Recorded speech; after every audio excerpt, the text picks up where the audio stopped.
Thank you, Peter. And thanks to everyone at the Texas Rail Advocates for allowing me to make a presentation here today.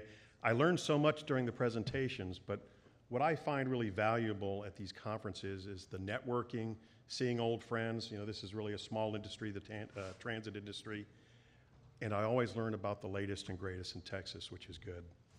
So I'm going to tell you a little bit about Siemens Mobility and what we do in the rolling stock world, and it's more than the rolling stock world. So we do build trains. We also sell rolling stock components, traction systems, bogies to other rail manufacturers. We're big in light rail. There are over 1,300 light rail vehicles in North America that were built by Siemens in our plant in Sacramento. We have a rail infrastructure division. We supply traction power substations. In fact, 38 of the substations on the DART system are Siemens substations. We provide signaling service. So like Ian mentioned at Alstom, we have the complete portfolio for transportation needs here in the U.S. We have a freight presence. Years ago, Siemens purchased Invensys, which was the old SafeTran system. So 90% of the grade crossings in the U.S. now are Siemens grade crossings. We also provide track circuits and other services to the freight industry. We also provide digital services, and I'm going to come back and hype on the word digital because everyone talks about digital services, collection of data, data management centers. What is that? And what are we doing with that data? Well, what we want to do with that data is maximize network capacity and also provide mobility as a service. You know, there were times when you relied on that signpost at the station for the next train. Now we've integrated the ability to buy a ticket on your phone to see where the next train is, to integrate that with Uber, with rideshare, with other transit authorities. So the world of transit and digitalization is really changing. Siemens is a big company. People ask me, how big is Siemens? It's big. 320,000 employees worldwide, and I know each and every one of them. Not really. But I do jokingly tell people, no matter what Siemens entity you're dealing with, I can find anybody in the company, but it might take me 2 or 3 days, but I will get them in touch with you if you need to. In fact, Bill Keys said, I need a contact in Siemens. Bill, I'm going to work on that, and I'll get you that contact here tomorrow. In Texas, we have about 3,500 employees, and many of the industries here in Texas make up our supplier base. While we build the trains in Sacramento, it's final assembly. Yes, we build the car shells in Sacramento. We build the bogies in Sacramento. But the supplier base is all over the United States, many here in Texas. There are a few components that are still manufactured overseas. We're very proud of our Buy America commitment. Since I've been with the company, since 1997, I can tell you we've insourced a lot of the operations. Car shells used to be manufactured in Germany, sent over in pieces, put together in Sacramento. That didn't really pass the smell test with the FTA with respect to Buy America. All of that now, including the engineering, is done in Sacramento. So in Texas, and even here in the Metroplex, we've got a pretty big footprint. We have a $150 million investment. Last year, we announced that there is a new low-voltage switchgear manufacturing facility. They're going to, in switchgear. My wife goes, what is switchgear? Are you talking about switches on the wall? No, those are those big gray boxes you see that provide electricity for things like office building, data centers, EV charging stations. All of those are powered by switchgear. Also in the Metroplex, there's a low-voltage circuit breaker manufacturing facility in Grand Prairie. And the largest EV manufacturing site is in Carrollton, Texas, where they hope to deploy over 1 million EV chargers in the next few years. So this has really changed the mindset of where Siemens sees the technology going. We're partners with Ford Motor Company with the Ford F-150 two-way charger. You guys have probably seen the commercials where you can power not only your vehicle, but you could power your house as a generator for short periods of time. In South Texas, you know, when I had my colleague help me with this slide, she had on there Southern Texas. And I said, well, we don't call it that in Texas. And she goes, what do you mean? I said, well, if it's south of Waco or you get closer to Austin, that's South Texas, not Southern Texas. And there's no Northern Texas, it's North Texas. And I always found that unique to Texas. But in South Texas, we have a digital industry and smart infrastructure facility. We also have what we call the Texas Ingenuity Center, where it's a lot of smart people coming up with ways to manage different aspects of data and helping businesses to do things smarter, faster, and cheaper. We've got a significant portfolio here, as I mentioned. In addition to what I just mentioned, the new manufacturing facilities, there's a data bank of financial services here in the Metroplex. AT&T Stadium uses Siemens technology, so Jerry's World provides access control. All the fire safety systems are Siemens systems. We're partners with the city of Richardson. There's a UT Dallas Innovation District. So these are a lot of smart folks getting together to determine how we can help businesses function more efficiently. We also have a partnership with the University of University of Houston, where there's a digital lifecycle management center. So again, how do we use our assets going forward to determine when obsolescence, and I'm going to come back to obsolescence and digitalization, how can we be smarter in planning for the future? So again, 3,500 employees over 7 locations. If you hit the next slide, Taylor, I'll talk a little bit about the things I just mentioned, AT&T Stadium, the city of Richardson, Houston Metro, and then I'm going to come back to DART and TRE. They didn't make the slide, but we've got some announcements there. So I worked on the first project in Houston Metro in 2000, where we delivered a turnkey light rail system to the city of Houston. And boy, was that exciting. So it was one of the last turnkey jobs that we did, that Siemens did in North America. We were responsible for the rolling stock, all of the systems, the track work, and we had a hard deadline of the Super Bowl in 2004. We absolutely, positively had to be in revenue service in February 4th, 2004. If memory serves, it was the New England Patriots and the Philadelphia Eagles, and we made it. And I remember the CEO at Houston Metro, Shirley DeLibero at the time, every status meeting we would have in the office had a big calendar, and it was countdown to Super Bowl. Not that there wasn't any pressure on us to begin with to deliver on time, but the Super Bowl wasn't going to be delayed just because the transit system wasn't ready to go. It was also the launch of the Siemens S70 light rail platform, which was the first partially low-floor light rail vehicle in North America. And I remember when we took that platform, it was actually the Avino 70% low-floor platform from Europe. We had to modernize it, develop an entire U.S. supplier base. A lot of challenges there. Our German colleagues came over to help us. We pulled it off. Little did we know that those first cars would be the first of over 600 S70s and S700s that are now in service in 11 different cities around the country. So when you think about it, there is over 1,300 light rail trains built by Siemens in service in North America. Half of them are the platform that was introduced in Houston in 2004. Now they look a little bit different, but they're essentially the same vehicles. It's a modular design, meaning the front end can look slightly different. And in fact, in Houston, they've actually purchased 3 different versions of those light rail trains. The front end can be different. So if you think about the light rail systems around the country, San Diego, Salt Lake City, Phoenix, Minneapolis, Atlanta, Charlotte, I hope I don't leave anyone out. Those are all operating the same, Portland, Oregon, the same platform of vehicle, but they can range in length between 82 to 92 feet. Some have exposed couplers, like in Minneapolis. In Houston, which is street running, an exposed coupler would not be a good thing because it would act like a spear, so they have a coupler cover. It's been really exciting to watch the development of that platform over the years. Just in the last 2 years, we've added one new customer in Cleveland, which is the high floor system. So if you think about the introduction of light rail systems in North America, I guess it might be up for debate, but San Diego in 1981 started their red trolley service with the old Siemens U2. All of these applications were high floor. And those of us in the industry know what I mean by high floor or low floor, but it's how you access the vehicle. Because of the significant investment in infrastructure, those agencies that launched services in the 80s or 90s with high floor platforms are more or less, there's a significant investment to make that change to low floor.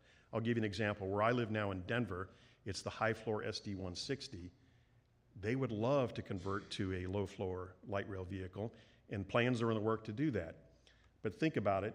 I know when John mentioned Union Station, it did indeed change the way people thought about downtown Denver, and the light rail system has transformed Denver as well. But in downtown Denver, the station is the sidewalk. There is no station. And I can't see the city and county of Denver giving up a lane of traffic to build a station. There are some accommodations you could make, maybe where the light rail lines run, make those pedestrian only with light rail.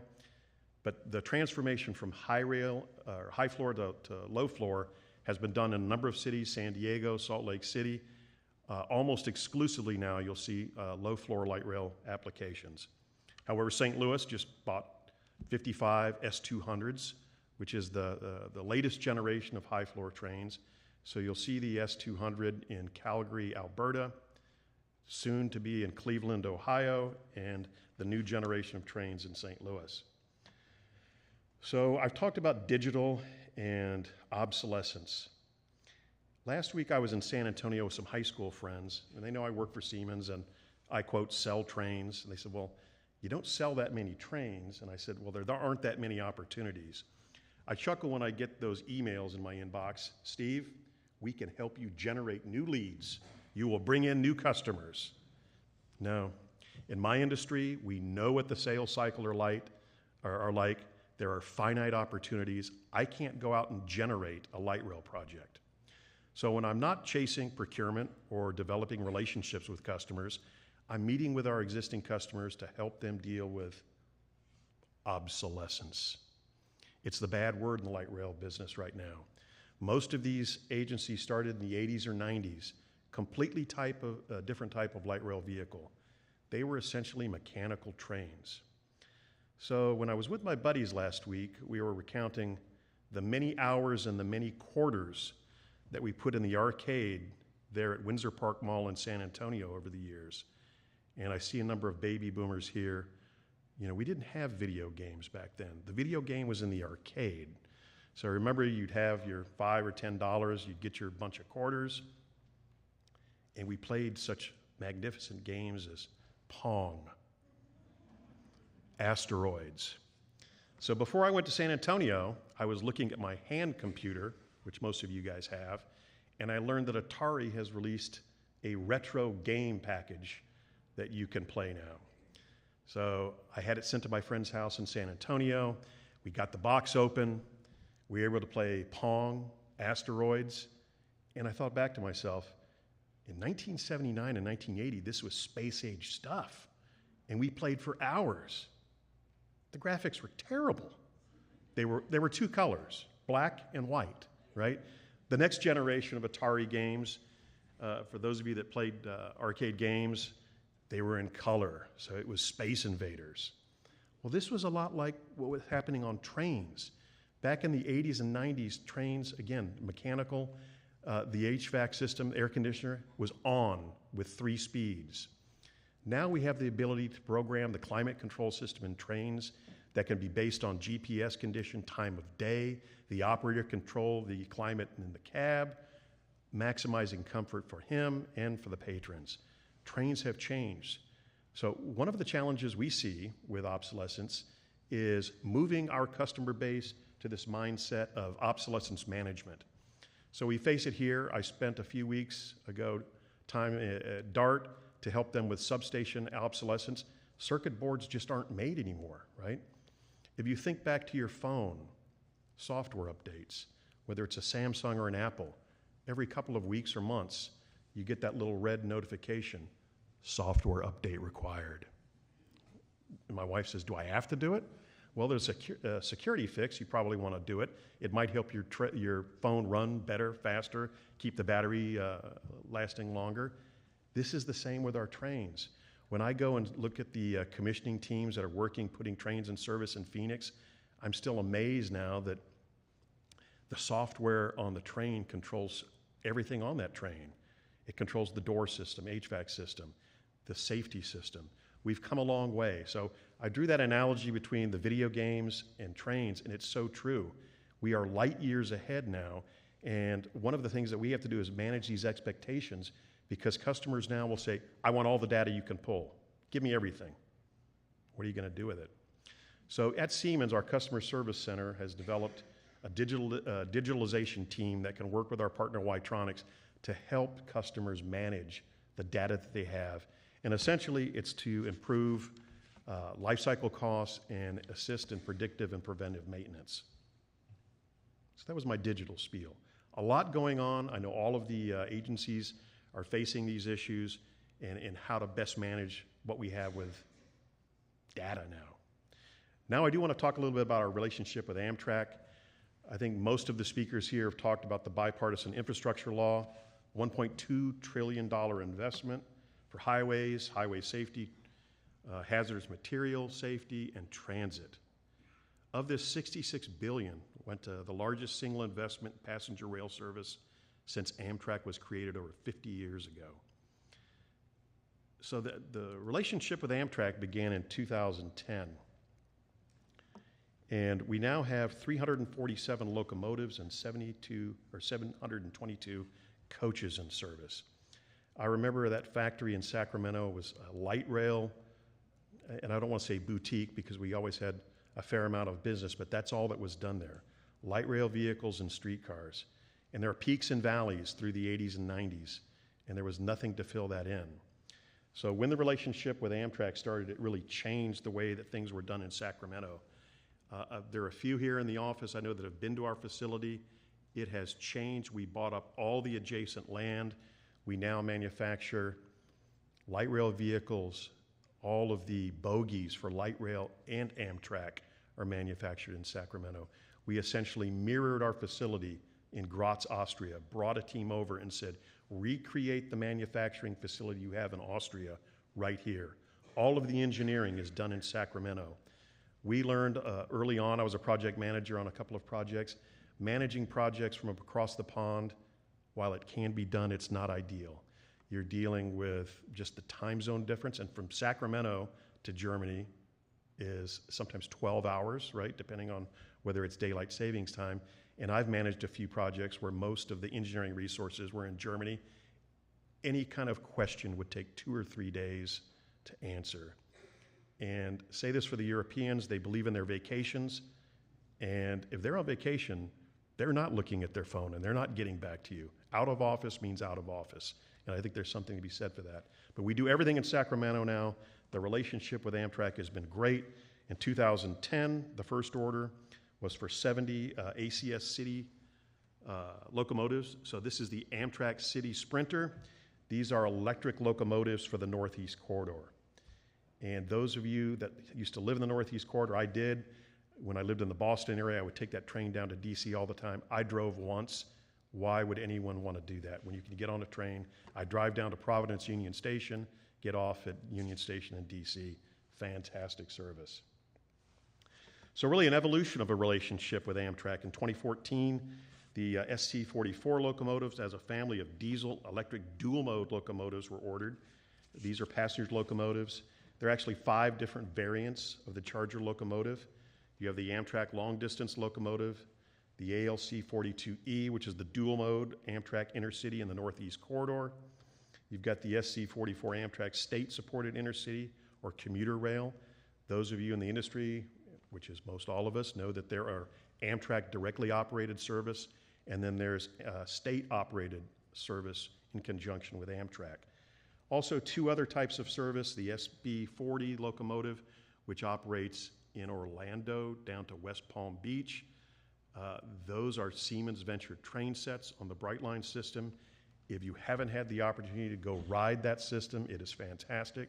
We were able to take a group last summer at APTA down when they opened the Orlando maintenance facility, and it was just a fantastic experience.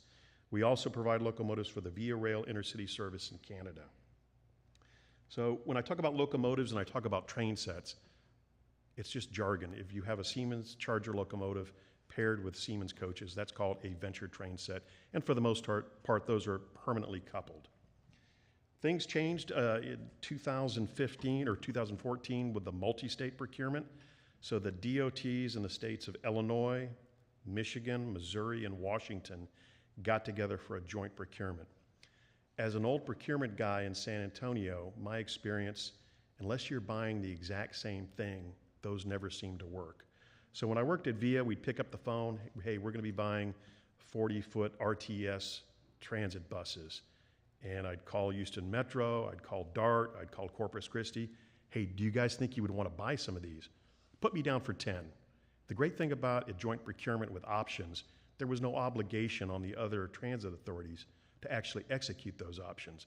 The great thing was it was competitively let, so the sponsoring agency went through the entire process to ensure that all of the federal regulations were followed and that all of the rules applied, FTA, all of the federal provisions are in the contract, so it made it for an easy option order for another agency later. And boy, did that seem to work out for the multi-state locomotives. There were additions from California. In 2018, the California Surfliner went into service in addition to Washington DOT. And then most recently, last month, the Trinity Railway Express, 2 days before the options expired, decided they wanted to buy 5 Charger locomotives. There's a phase 2 that they may exercise in the future. So starting in 2026, you're going to see Siemens Charger locomotives on the Trinity Railway Express, and we're very excited about that. In 2021, Amtrak ordered an additional 75 Venture train sets, which was dubbed the Amtrak Arrow. And I wish I had grabbed the video. There's a fantastic video that Amtrak released on YouTube that talks about the debut of the Arrow train set. And I think it's really going to change the way that people, or the perception people have of Amtrak long distance travel. I've taken the train at least 3 times from Denver to Salt Lake City. The scenery is fantastic. Up through the Rocky Mountains, down to the western slope, through Moab into Salt Lake City. And in the next few years, you'll start having some of this new Venture train sets in operation. So we're looking forward to that. Also on that contract, you'll start seeing the application of hybrid battery applications. So Amtrak has ventured into this new technology. Like our competitors Stadler and Alstom, we are testing hydrogen trains in Germany at our facility in Krefeld, and in conjunction with the Deutsche Bahn. Battery technology, I think I was a late adopter. I said, batteries on locomotives, can you do it? Using the Siemens mindset of modular construction. The Charger locomotives, actually, you could remove the 4,400 horsepower diesel Cummins engine and place a battery power pack or a hydrogen power pack with some other additions and convert that diesel locomotive to a zero-emission locomotive. In 2022, the ALC 42 entered service in Chicago. 50 additional locomotives for the long-distance routes were ordered by Amtrak, bringing the total number of locomotives to 125. So last year, it was a great year with the unveiling of the Arrow. The Siemens partnership with Amtrak, I think, has been a case study on the modernization of the passenger rail industry in the U.S. So that's all I had. I did want to introduce, I have to be very careful, and I know Andy's here, but there are a few active procurements right now with Amtrak.